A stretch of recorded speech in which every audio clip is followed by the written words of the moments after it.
Blessed and happy Wednesday to all of you, my dear friends, my dear brothers and sisters, my dear good people of God, faithful followers of the Daily Gospel Reflection with Father Jack. My dear kababayans, today is June 18, 2025, and today is Wednesday within the 11th week in Ordinary Time Year C.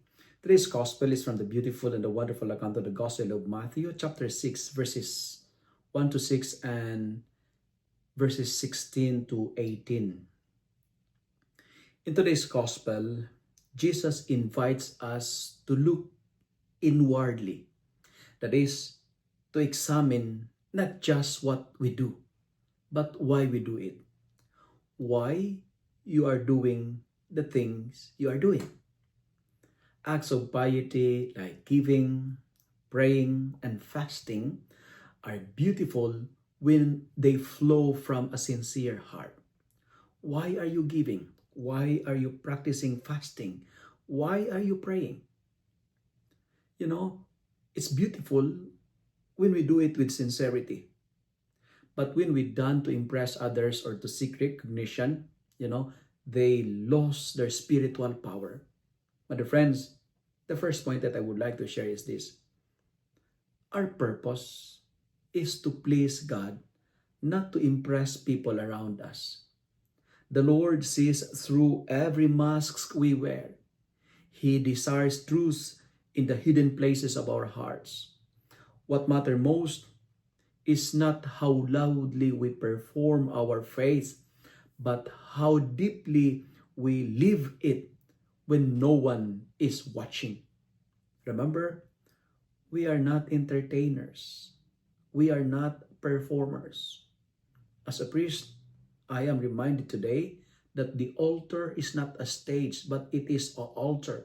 I am not there to perform, but to lead and to offer worship and sacrifice to the Lord. Therefore, we are challenged today, live to express, not to impress. Our goal is not to seek attention or to gain impression of people, but to work for our salvation. So when you're praying, when you're giving, when you're fasting, do it with sincerity, not just for a show. Second, Jesus reminds us again and again in this passage, your Father who sees in secret will reward you. These are words of great tenderness and intimacy because our God is not distant or indifferent. Remember, He is the Emmanuel. He is close enough to witness the quiet tears, the silent sacrifices, and the hidden prayers of the faithful, especially our prayers and sacrifices. In a world that celebrate applause and public affirmations, Jesus is telling us that holiness happens in secret, in the whispered prayer at dawn, in the quiet offering of love, and in unnoticed or unrecognized fasting done out of love for Him. But friends, let us not be afraid of hiddenness. Let us embrace a faith that is genuine and humble, not for a show, but for the love of God.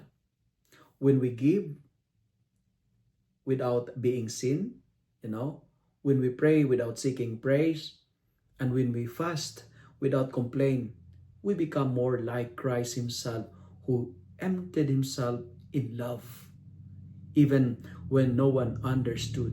In this way, our quiet faith becomes loud in heaven, and the God who sees in secret will reward us because He will never forget our kindness. To conclude, let me conclude with 3 S. S, S, S. The first S.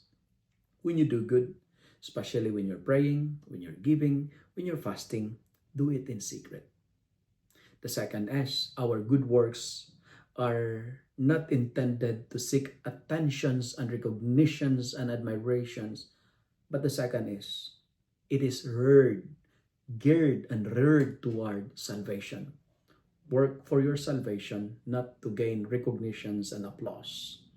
And third S, when you give, when you pray, when you do fasting, when you do your service, accompany it with a smile. If you love and like this reflection, kindly share it with your friends, share it with your family, make the word of God viral so that many will be blessed.